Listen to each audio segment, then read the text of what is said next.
Hello and welcome back to Kim Reads and continue with the story of my life. Chapter 21, Acknowledgements. If only I could enhance the sketch with the names who shaped my happiness. Some of these are famous names in literature and dear to many, while others may be totally unknown to my readers. But their influence on the lives of others shall be immortal, even if they escape fame themselves. When such dear friends are near us, all is well. I have interacted with many men of genius. Bishop Brooks was one such man, and as a child I loved sitting on his knee, grabbing his great hand with mine. As he spoke his beautiful sermons about God, Miss Sullivan spelled them into my other hand, and I listened in delight and wonder. There is only one universal religion, Helen, he once replied to my puzzling query about the world having so many religions. That is the religion of love. After Bishop Brooks died, I read the Bible as well as some philosophical works on religion like Ascent of Man by Mr. Henry Drummond. I knew the author, and his warm companionship and knowledge is a memory to cherish. I recall meeting Dr. Oliver Wendell Holmes, who had invited me and Miss Sullivan to call on him.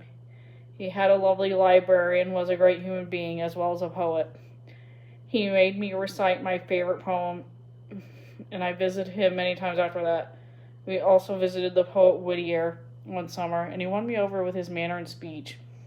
I'd read a book of his poems in raised print, and he was delighted when I recited a few of his poems. We became great friends, and I promised to visit him again next summer. Tragically, he passed away before I could feel my promise.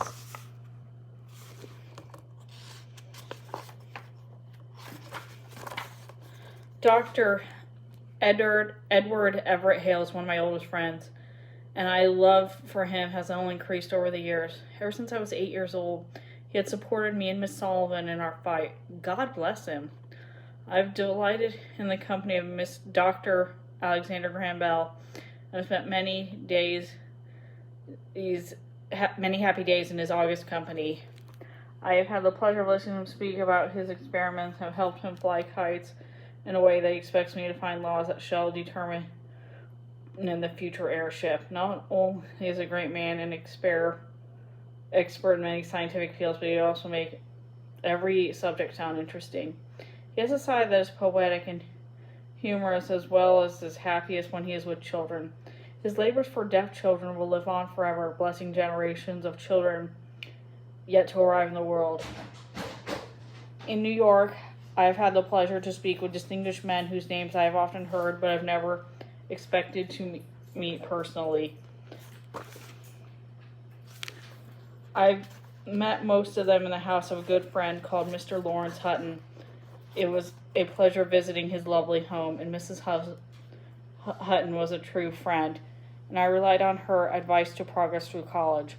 Her letters of encouragement have lifted my spirits on difficult days. Mr. Hutton introduced me to many of his literary friends, including greats like Mark Twain and William Dean Howells. I read a couple of Mark Twain stories from his lips and felt the twinkle of his eye and his handshake. I must mention two other friends. Firstly, Mrs. William Thaw of Pittsburgh, who has been extremely generous to me and my teacher. I cannot mention the name of the second friend, as he likes doing good silently. He is a powerful and respectable man, and his kindness and generosity enabled me to attend college. He guided me as he guides vast enterprises. This is how my friends have shaped the story of my life. In countless ways, they have transformed my limitations into wonderful privileges and have helped me walk proudly and happily in the shadow cast by my deprivation. And that is the end of the book.